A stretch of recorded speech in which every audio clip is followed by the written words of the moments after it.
Bismillahirrahmanirrahim. Assalamualaikum warahmatullahi wabarakatuh. Yang terhormat Ibu Sri Hartati MPD selaku dosen pembimbing pada mata kuliah bimbingan konseling serta teman-teman kelas 2B yang saya cintai dan saya banggakan. Puji syukur marilah kita panjatkan kepada Allah Subhanahu wa taala yang telah memberikan rahmat, hidayah serta kesehatannya kepada kita semua. Tak lupa juga sholawat serta salam semoga tetap tercurah limpahkan kepada baginda Rasulullah Muhammad Sallallahu Alaihi Wasallam. Pohon randu banyak durinya, tangan bermain kaki melangkah, sambut pagi dengan gembira, semoga kita mendapat berkah. Nah, teman-teman sekalian, adapun topik yang akan kami bahas dari kelompok 3 ialah dasar, prinsip, dan pendekatan bimbingan dan konseling. Nah, pertama-tama, perkenalkan, saya Fitri Winarti dengan NIM 12120500062 yang akan bertugas sebagai moderator sekaligus penyaji materi pada hari ini. Adapun anggota kelompok lainnya ialah yang pertama ada Hani Helawati dengan NIM 121205070 yang akan menjelaskan mengenai prinsip-prinsip bimbingan dan konseling, serta kemudian ada Fahla Wulan Fauziah dengan NIM 121205054 yang akan menjelaskan mengenai kode etik bimbingan serta pendekatan-pendekatan apa saja yang terdapat dalam bimbingan konseling. Nah, kemudian rangkaian acara yang akan kita lewati adalah pertama ada pembukaan, kemudian yang kedua ada penyajian materi, dan yang terakhir, yang ketiga ialah sesi penutup. Nah, teman-teman, untuk mempersingkat waktu, langsung saja kita mulai sesi yang pertama ialah pembukaan. Marilah kita mengucapkan basmalah terlebih dahulu. Bismillahirrahmanirrahim. Selanjutnya ialah penyajian materi pertama oleh saya sendiri. Subbabnya ialah asas-asas dasar bimbingan dan konseling. Nah, teman-teman, sebelum kita memahami asas apa saja yang terdapat dalam bimbingan konseling, terlebih dahulu kita itu harus paham betul apa itu pengertian dari asas atau dasar. Nah, dalam PPT ini dijelaskan bahwa asas atau dasar merupakan sebuah landasan untuk melakukan sesuatu kegiatan yang dijadikan sebagai dasar pertimbangan kegiatan tersebut dilaksanakan. Nah, jadi dalam bimbingan konseling juga, di samping memuat tujuan dan prinsip-prinsip, bimbingan konseling juga memuat sejumlah asas dan fungsi sebagai rujukan aktivitas bimbingan konseling. Nah, teman-teman, yang perlu kita tahu, jadi pemenuhan atas asas-asas itu akan memperlancar pelaksanaannya dan lebih menjamin keberhasilan layanan itu atau kegiatan. Sedangkan teman-teman, pengingkarannya itu akan dapat menghambat atau bahkan bisa saja itu menggagalkan pelaksanaan serta mengurangi atau mengaburkan hasil layanan kegiatan itu sendiri. Nah, di sini disebutkan terdapat 12 asas atau dasar yang terdapat dalam bimbingan konseling. Yang pertama di sini terdapat asas kerahasiaan. Nah, asas ini menuntut dirahasiakannya sejumlah data dan keterangan konseli yang menjadi sasaran layanan. Nah, data dan keterangan ini tidak boleh dan tidak layak untuk diketahui orang lain gitu. Kemudian di samping itu, konselor juga punya kewajiban, teman-teman, untuk memiliki dan menjaga semua data keterangan itu sehingga nantinya itu kerahasiaannya itu benar-benar terjamin gitu. Kemudian di sini yang kedua terdapat asas kesukarelaan. Nah, asas ini juga asas bimbingan konseling yang menghendaki adanya kesukarelaan konseli yang menjadi sasaran layanan mengikuti dan menjalani layanan itu yang diperuntukkan baginya gitu. Nah, dalam hal ini juga konselor juga berkewajiban membina dan mengembangkan kesukarelaan seperti itu. Kemudian yang ketiga yaitu asas keterbukaan. Nah, asas ini menghendaki agar konseli yang menjadi sasaran layanan itu bersikap terbuka apa adanya dan tidak berpura-pura baik dalam memberikan keterangan tentang dirinya sendiri maupun dalam menerima berbagai informasi dari luar yang bermanfaat untuk proses konseling. Nah, satu sisi juga di sini konselor itu hendaknya mengembangkan sikap untuk membuat konseli terbuka.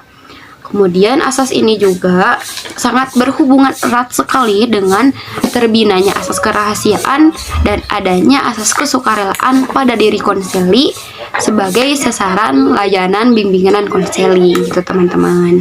Nah, kemudian di sini yang keempat teman-teman terdapat asas kegiatan. Nah, asas kegiatan ini menghendaki agar konseli itu yang menjadi sasaran layanan atau kegiatan itu mampu berpartisipasi secara aktif di dalam penyelenggaraan layanan dan kegiatan bimbingan. Nah, dalam satu sisi juga konselor itu punya kewajiban untuk mendorong dan memotivasi konseli untuk aktif dalam setiap pelayanan atau kegiatan bimbingan dan konseling yang diperuntukkan baginya. Kemudian di sini yang kelima terdapat asas kemandirian. Nah, asas ini menunjuk pada tujuan umum dari bimbingan dan konseling itu sendiri. Nah, apa sih tujuannya? Tujuannya itu yang pertama, konseli sebagai sasaran layanan bimbingan dan konseling itu diharapkan menjadi pribadi individu yang mandiri dengan ciri-cirinya itu mampu mengenal dan memahami serta menerima dirinya sendiri dan lingkungannya.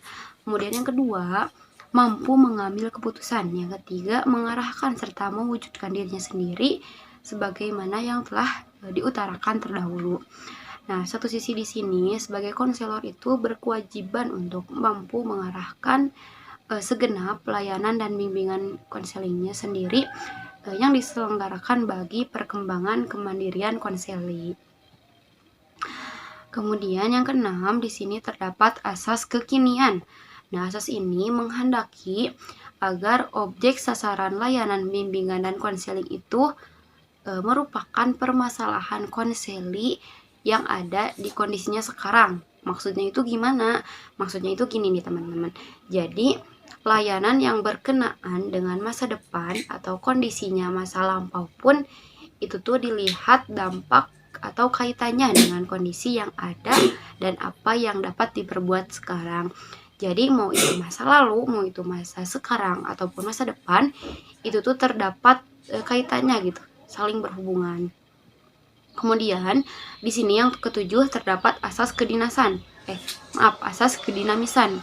Nah, asas ini menghendaki agar isi layanan terhadap sasaran layanan konseli itu yang sama itu selalu hendaknya maju, tidak statis teman-teman.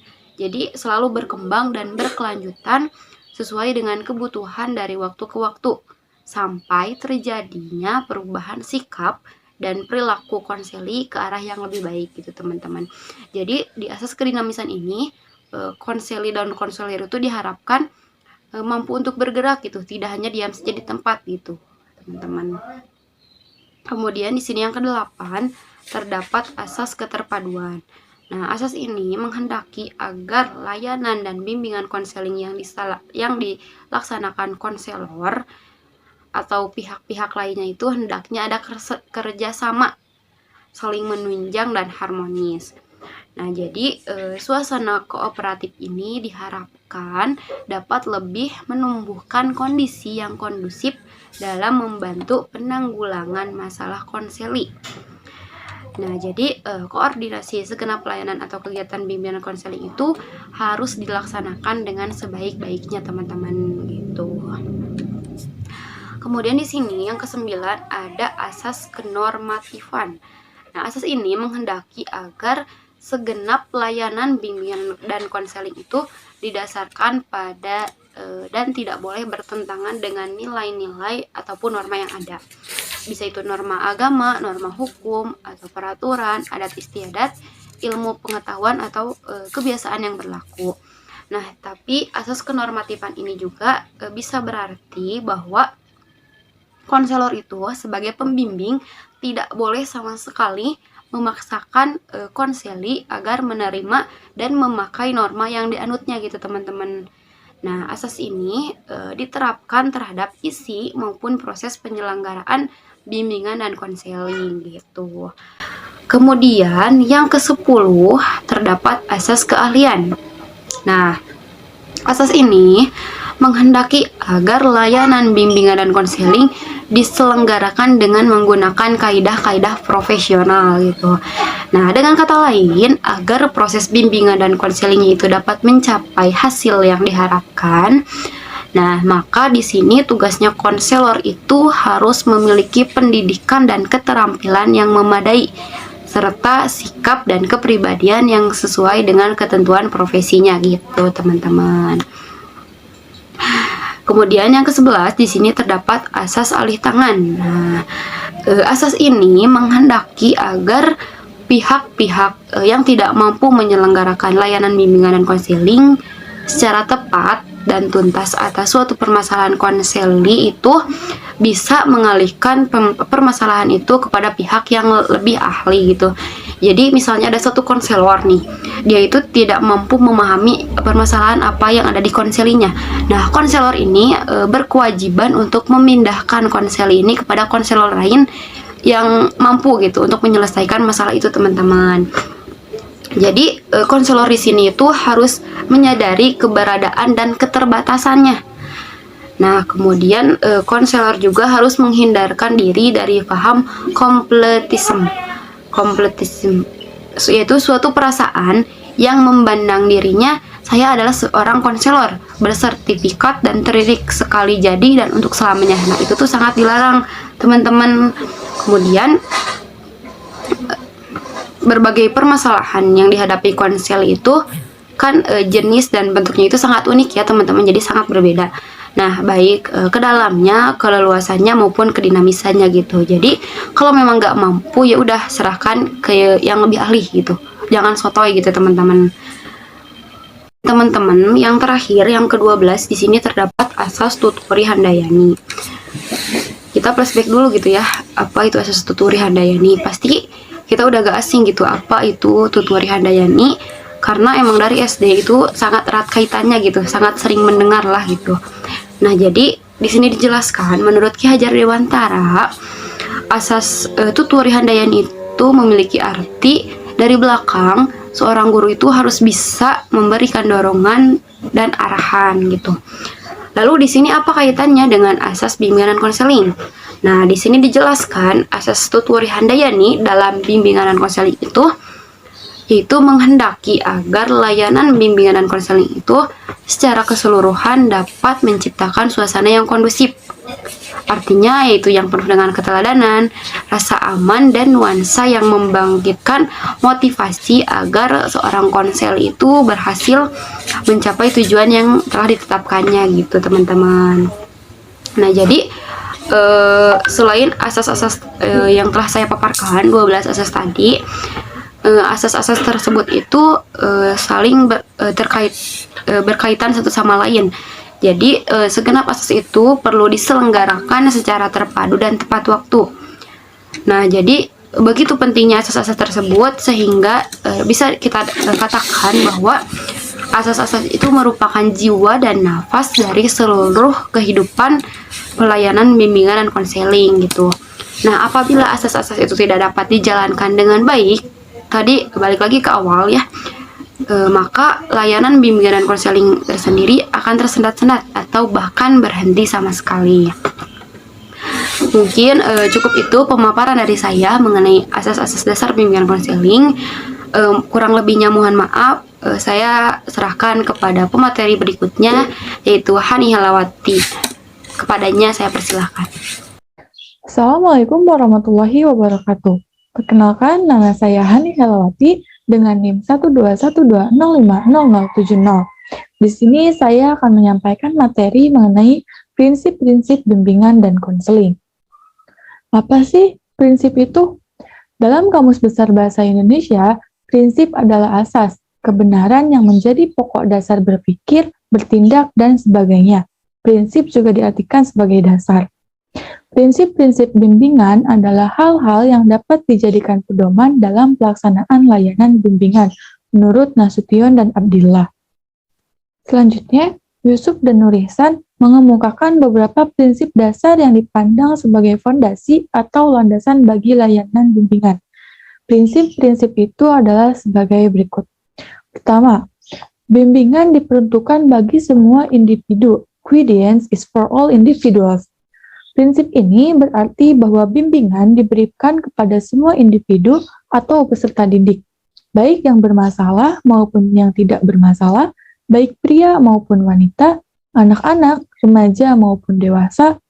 Dalam hal ini, pendekatan yang digunakan dalam bimbingan lebih bersifat preventif dan pengembangan daripada penyembuhan atau kuratif, dan lebih diutamakan teknik kelompok daripada perorangan atau individual. Yang kedua, bimbingan bersifat individualisasi.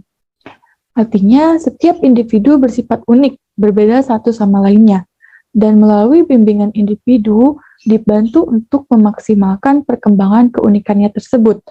Prinsip ini juga berarti bahwa yang menjadi fokus sasaran bantuan adalah individu, meskipun layanan bimbingannya menggunakan teknik kelompok. Yang ketiga, bimbingan menekankan hal yang positif. Dalam kenyataannya, masih ada individu yang memiliki persepsi yang negatif terhadap bimbingan, karena bimbingan dipandang sebagai satu cara yang menekan aspirasi.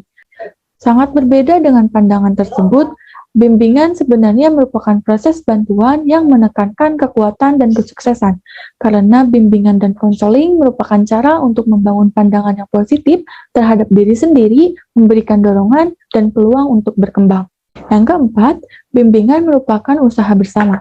Bimbingan bukan hanya tugas atau tanggung jawab konselor, tapi juga tugas guru-guru dan kepala sekolah. Mereka sebagai teamwork terlibat dalam proses bimbingan dan konseling. Yang kelima, pengambilan keputusan merupakan hal yang esensial dalam bimbingan. Bimbingan dan konseling diarahkan untuk membantu individu agar dapat melakukan pilihan dan mengambil keputusan. Bimbingan dan konseling mempunyai peranan untuk memberikan informasi dan nasihat kepada individu yang itu semua sangat penting baginya dalam mengambil keputusan.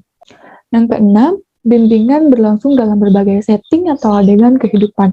Pemberian layanan bimbingan tidak hanya berlangsung di sekolah, tetapi juga di lingkungan keluarga, perusahaan atau industri, lembaga-lembaga pemerintah atau swasta, dan masyarakat pada umumnya. Bidang layanan bimbingan pun bersifat multi-aspek, yaitu meliputi aspek pribadi, sosial, pendidikan, dan pekerjaan. Nah, selanjutnya, selain prinsip-prinsip yang telah disebutkan sebelumnya, ada juga prinsip-prinsip bimbingan dan konseling yang dirumuskan oleh Prayitno dan kawan-kawan di dalam buku seri pemandu pelaksanaan bimbingan dan konseling di sekolah. Di antaranya adalah yang pertama, prinsip yang berkaitan dengan sasaran layanan. Di antaranya, bimbingan dan konseling melayani semua individu tanpa memandang umur, jenis kelamin, suku, agama, dan status sosial mereka. Poin kedua, bimbingan dan konseling berurusan dengan pribadi dan tingkah laku yang unik dan dinamis. Poin ketiga, bimbingan dan konseling memperhatikan sepenuhnya tahap dan berbagai aspek perkembangan individu. Dan yang keempat, bimbingan dan konseling memberikan perhatian utama kepada perbedaan individual yang menjadi orientasi pokok pelayanannya. Prinsip yang kedua, yaitu prinsip yang berkaitan dengan masalah individu. Poin pertama, bimbingan konseling berurusan dengan hal-hal yang menyangkut pengaruh kondisi mental dan fisik individu terhadap penyesuaian dirinya di rumah, di sekolah, serta kaitannya dengan kontak sosial dan pekerjaan, dan sebaliknya, pengaruh lingkungan terhadap kondisi mental dan fisik individu. Poin kedua, kesenjangan sosial, ekonomi, dan kebudayaan merupakan faktor timbulnya masalah pada individu, dan kesemuanya menjadi perhatian utama pelayanan bimbingan. Prinsip yang ketiga adalah prinsip yang berkaitan dengan program layanan. Di antaranya, poin pertama, bimbingan dan konseling merupakan bagian integral dari pendidikan dan pengembangan individu. Oleh karena itu, program bimbingan harus disesuaikan dan diintegrasikan dengan program pendidikan dan pengembangan siswa. Poin kedua, program bimbingan dan konseling harus fleksibel menyesuaikan kebutuhan individu, masyarakat, dan kondisi keluarga. Poin ketiga, program bimbingan dan konseling diselenggarakan secara berkesinambungan dari jenjang pendidikan terendah hingga jenjang pendidikan tertinggi.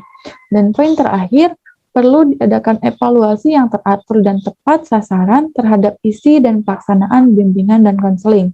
Prinsip yang keempat, yakni prinsip yang berkaitan dengan pelaksanaan layanan.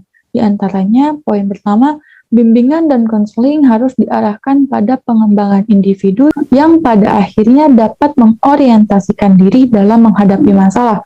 Poin kedua, selama bimbingan dan konseling, keputusan yang dibuat dan hal yang akan dilakukan oleh individu harus dibuat atas kehendak bebas mereka sendiri, bukan atas desakan dari pembimbing atau pihak lain. Poin ketiga, permasalahan individu harus ditangani oleh tenaga ahli dalam bidang yang relevan dengan permasalahan yang sedang dihadapi.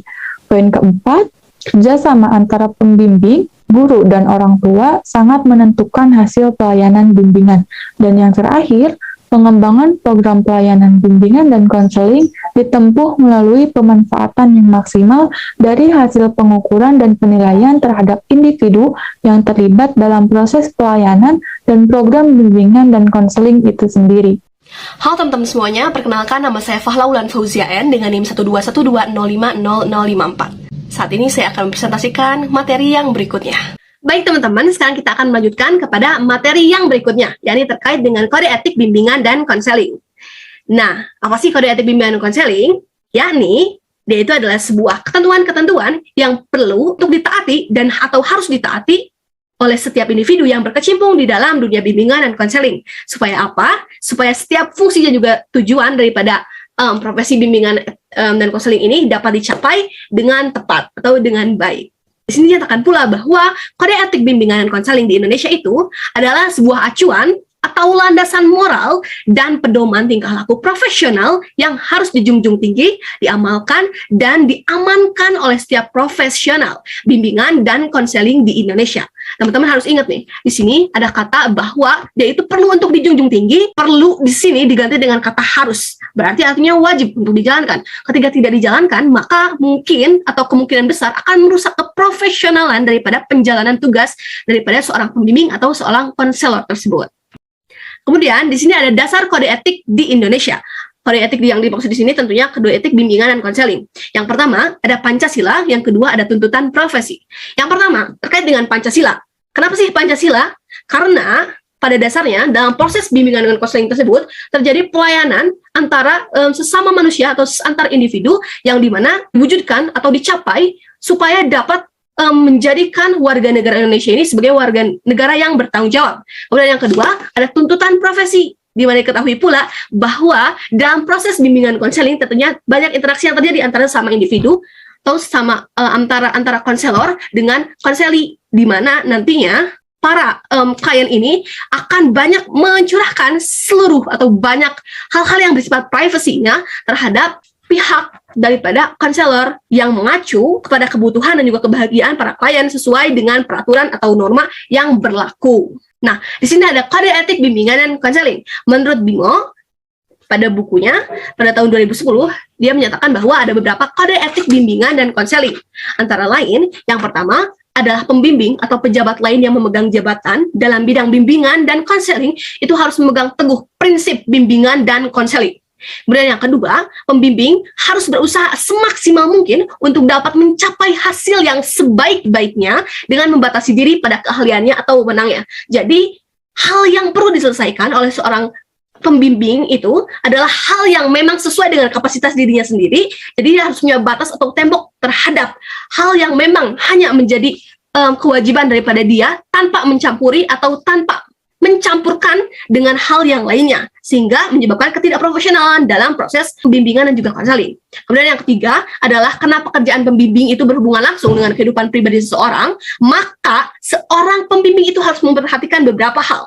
Hal-hal yang dimaksud, yakni di sini ada yang pertama, dapat memegang atau menyimpan rahasia klien dengan sebaik-baiknya, karena ini juga tentunya sangat bergantung ya teman-teman, karena klien sangat 100% mungkin memberikan kepercayaannya secara penuh terhadap pembimbing atau terhadap konselor. Dan kita sebagai tenaga pembimbing atau konselor, kita harus mampu untuk menjalankan profesi kita secara profesional dengan baik, dengan tentunya disesuaikan dengan profesi yang kita ambil. Contohnya pembimbing dan juga konselor misalnya, tentu harus mampu memegang rahasia daripada pihak yang menjadi kliennya. Kemudian yang selanjutnya adalah menunjukkan sikap hormat kita terhadap klien. Yang selanjutnya, terakhir adalah menghargai bermacam-macam klien.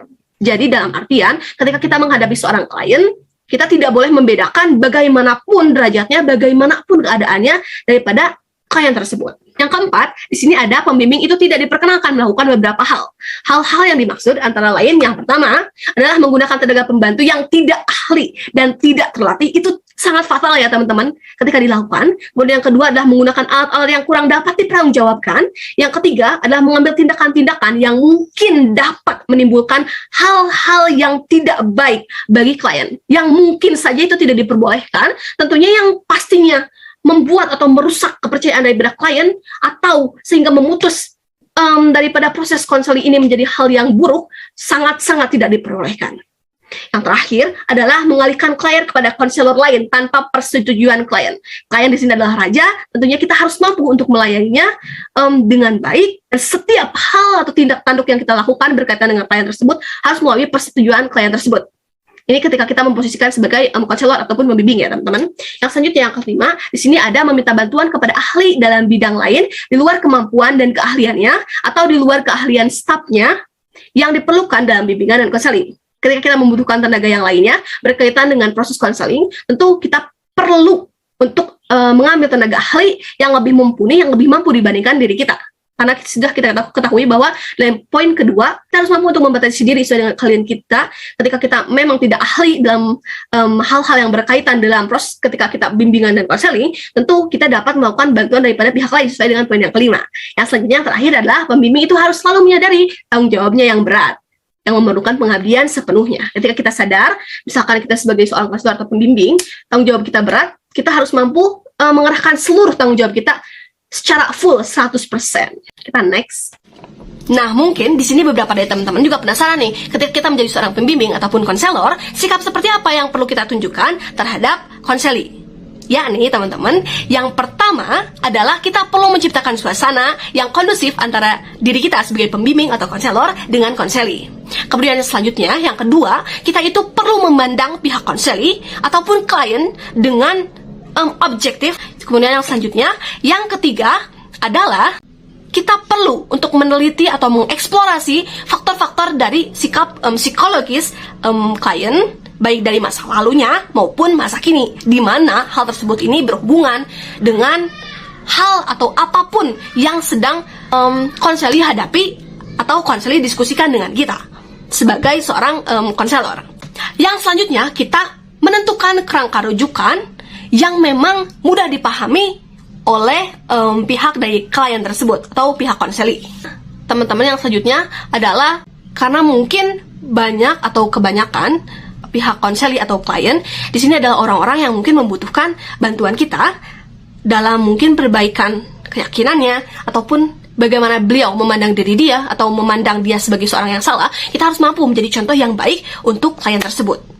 Yang selanjutnya, kita juga perlu untuk menjadi sosok yang mampu untuk menjaga kerahasiaan daripada pihak konseli. Yang selanjutnya adalah kita harus mampu untuk bertanggung jawab tentunya terkait dengan profesi yang kita tanggung ini sebagai seorang konseli ataupun konselor. Yang selanjutnya adalah mempertahankan transfer perilaku yang baru yang dibutuhkan oleh pihak klien tersebut. Mungkin cukup sekian teman-teman daripada sikap atau ekspresi ataupun hal yang perlu kita tunjukkan sebagai konselor di hadapan seorang konseli.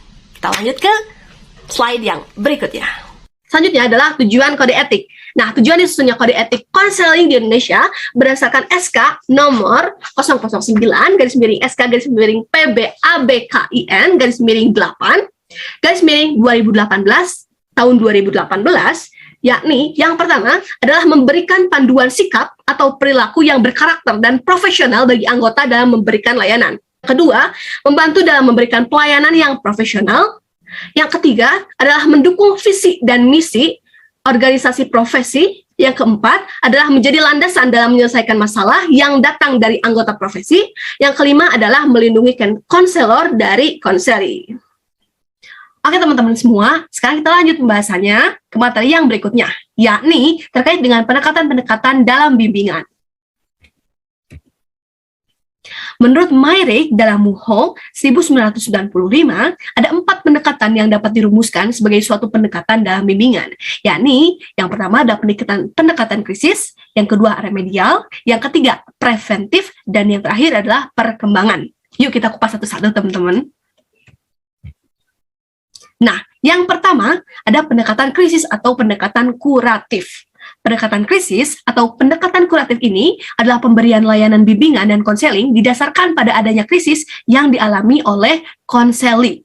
Nah, teman-teman, layanan ini dilaksanakan apabila adanya laporan daripada pihak klien terkait dengan masalah yang krisis yang harus segera ditanggulangi. Nah, peran pembimbing di sini ialah untuk membantu pihak konseling untuk menyelesaikan masalah terkait tersebut. Tujuan daripada pendekatan krisis ini ialah untuk menyelesaikan masalah-masalah daripada individu terkait, dan teknik-teknik yang digunakan dalam pendekatan krisis ialah teknik yang secara tepat atau pasti dapat mengatasi masalah tersebut atau masalah terkait yang dilaporkan oleh konseli tersebut. Nah, contohnya adalah kasus seperti video berikut ini. Contohnya, misalnya ada seorang gadis kecil yang sedang beristirahat, bermain-main bersama teman-temannya, tapi tiba-tiba dia menangis karena ada teman sebayanya yang malah melempari dia dengan batu atau kerikil yang ada di sekitarannya. Nah, tugas seorang pembimbing atau guru yang melakukan pendekatan krisis atau kuratif ini, dia akan memanggil anak gadis tersebut dan juga si pelaku pelempar kerikil ini untuk membicarakan penyelesaian masalah tersebut. Ataupun mungkin malah pembimbing atau guru tersebut akan memanggil si pelempar batu untuk menghadap dan membicarakan terkait dengan apa sih proses penyelesaian yang akan dilakukan untuk masalah ini. Maka teman-teman, sekarang kita lanjut kepada pendekatan yang kedua, yakni pendekatan remedial. Apa sih pendekatan remedial? Nah, pendekatan remedial ini merupakan pendekatan bimbingan di mana guru atau pembimbing difokuskan untuk memberikan upaya penyembuhan atau perbaikan terhadap kekurangan atau kelemahan daripada individu. Tujuannya adalah untuk memperbaiki kekurangan atau kelemahan yang nampak pada diri individu tersebut atau untuk mencegah krisis yang kemungkinan akan terjadi dikarenakan hal tersebut atau kekurangan yang ada tersebut. Nah, teman-teman, ada berbagai strategi yang dapat dilakukan oleh guru atau pembimbing dalam proses pendekatan remedial. Yakni salah satunya adalah dengan mengajarkan klien keterampilan yang belum pernah dimilikinya. Contohnya mungkin mengajarkan terkait dengan keterampilan belajar, keterampilan sosialisasi, dan sebagainya. Nah, teman-teman, kalau misalkan kita ambil contoh pada kasus yang dalam pendekatan krisis tadi, kita bisa melakukan atau memberikan keterampilan perdamaian untuk anak yang telah melempar batu tersebut. Nah, sehingga nantinya ketika anak tersebutlah mempelajari terkait dengan keterampilan perdamaian, di masa yang akan datang dia akan mampu untuk mengatasi masalah-masalah yang berkaitan dengan kehidupannya di masa yang akan datang, yang tentunya berkaitan dengan proses perdamaian tersebut. Kalau misalkan kita berikan contoh, nanti guru atau pembimbing daripada kedua anak tersebut nanti akan memanggil kedua pihak dan akan meminta anak yang bersalah atau yang telah melukai seorang gadis yang tengah bermain tadi untuk meminta maaf kepada yang telah dilukainya. Jadi, anak yang telah melempar batu tersebut atau kerikil tersebut diminta untuk meminta maaf kepada anak yang telah dicelakainya. Nah, setelah itu, pembimbing akan meminta anak yang telah melukai tersebut untuk janji agar tidak mengulangi kembali perbuatan tersebut dan memintanya untuk bermain kembali dengan anak yang telah dilukainya. Sehingga ada keterampilan baru nih teman-teman yang diajarkan kepada anak tersebut, yakni keterampilan untuk berdamai. Nah, sehingga di masa yang akan datang tidak akan terjadi atau kemungkinan atau probabilitas terjadinya hal tersebut akan kecil karena keterampilan berdamai telah dilaksanakan atau telah diberikan kepada anak tersebut. Kita next ke yang berikutnya. Yang ketiga, di sini ada pendekatan preventif. Nah, pendekatan preventif ini adalah pendekatan yang memfokuskan untuk mengantisipasi munculnya masalah-masalah umum individu, sehingga jangan sampai menimpa individu tersebut. Pendekatan preventif ini didasarkan terhadap pemikiran bahwa ketika pembimbing ataupun guru telah mampu memberikan informasi terhadap bahaya-bahaya ataupun kemungkinan-kemungkinan buruk yang terjadi ataupun cara mencegah hal-hal untuk tidak mendekati hal-hal yang buruk, maka probabilitas kemungkinan atau persentase yang memungkinkan seseorang atau individu melakukan hal buruk atau hal yang tidak diinginkan tersebut menjadi semakin kecil. Dan teman-teman, teknik-teknik yang digunakan di dalam pendekatan ini adalah salah satunya pengajaran dan juga memberikan informasi. Nah, kalau misalkan kita ambil contoh kasus yang pertama tadi, maka yang akan dilakukan oleh pihak pembimbing atau guru adalah memberikan cerita terhadap individu-individu tersebut yang di dalamnya terkandung pelajaran-pelajaran yang mudah untuk diambil karena materi atau pembelajaran atau cerita tersebut disesuaikan dengan kadar kemampuan menangkap informasinya daripada individu yang tengah diberikan informasi tersebut. Sehingga akan terjadinya sungkan atau ketidakinginan melakukan hal buruk tersebut, sehingga tidak terjadi kemungkinan buruk yang mungkin akan menimpa anak tersebut atau yang dapat melukai dirinya dan merugikan orang lain. Yang selanjutnya, yang keempat adalah pendekatan perkembangan. Nah, pendekatan ini menekankan terhadap potensi individu secara optimal dan pada identifikasi pengetahuan, keterampilan, sikap, dan pengalaman yang diperlukan konseling agar berhasil dalam kehidupan akademik, karir, pribadi, sosial, dan sebagainya. Nah, berbagai teknik ini dapat dilakukan dalam pendekatan perkembangan seperti mengajar, tukar informasi, bermain peran, melatih, tutorial, dan sebagainya.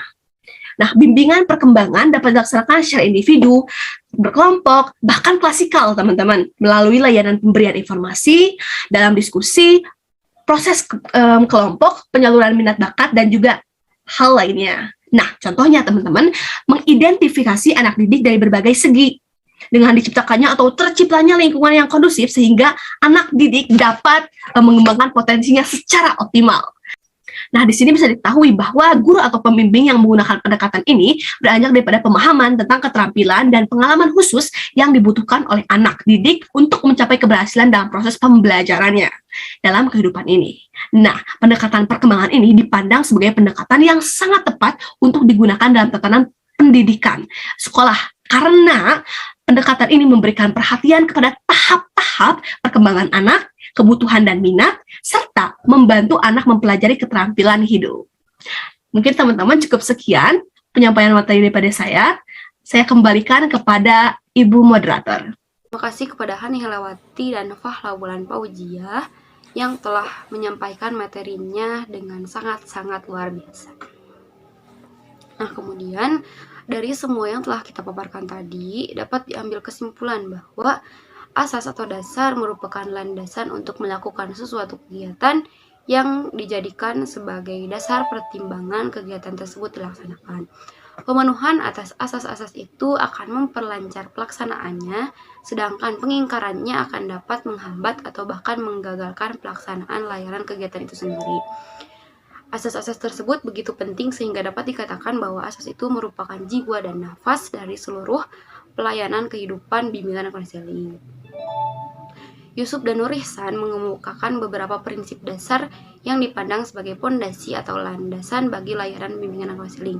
Di antaranya, bimbingan diperuntukkan bagi semua individu, bimbingan bersifat individualisasi, bimbingan menekankan hal positif, bimbingan merupakan usaha bersama, pengambilan keputusan merupakan hal yang esensial dalam bimbingan, dan bimbingan berlangsung dalam berbagai setting atau adegan kehidupan. Selain itu, ada juga prinsip-prinsip bimbingan dan konseling, yaitu pertama, prinsip yang berkaitan dengan sasaran layanan, prinsip yang berkaitan dengan masalah individu, prinsip yang berkaitan dengan program layanan, dan terakhir, prinsip yang berkaitan dengan pelaksanaan layanan. Kode etik dalam bimbingan konseling adalah ketentuan-ketentuan yang berlaku dan perlu untuk ditaati oleh seluruh individu yang berkecimpung dalam bidang bimbingan dan konseling demi mencapai kebaikan bersama. Nah, dalam hal ini menurut Mirik dalam Muro 1995 terdapat 4 pendekatan yang dapat dirumuskan sebagai suatu pendekatan dalam bimbingan. Terdapat pertama, pendekatan krisis, kedua, remedial, ketiga, preventif, dan yang terakhir itu pendekatan perkembangan. Nah, teman-teman, mungkin cukup itu akhir dari presentasi kami. Alhamdulillahirrabbilalamin. Mohon maaf atas segala kekurangan kami selaku penyaji materi dari kelompok 3. Juga terima kasih atas perhatian dan kerjasamanya dari teman-teman semua. Semoga ilmu yang kita dapatkan hari ini bisa bermanfaat di masa yang akan datang. Kalau bukan kita, siapa lagi? Kalau bukan sekarang, kapan lagi? Saya sebagai moderator mohon undur diri. Wassalamualaikum warahmatullahi wabarakatuh.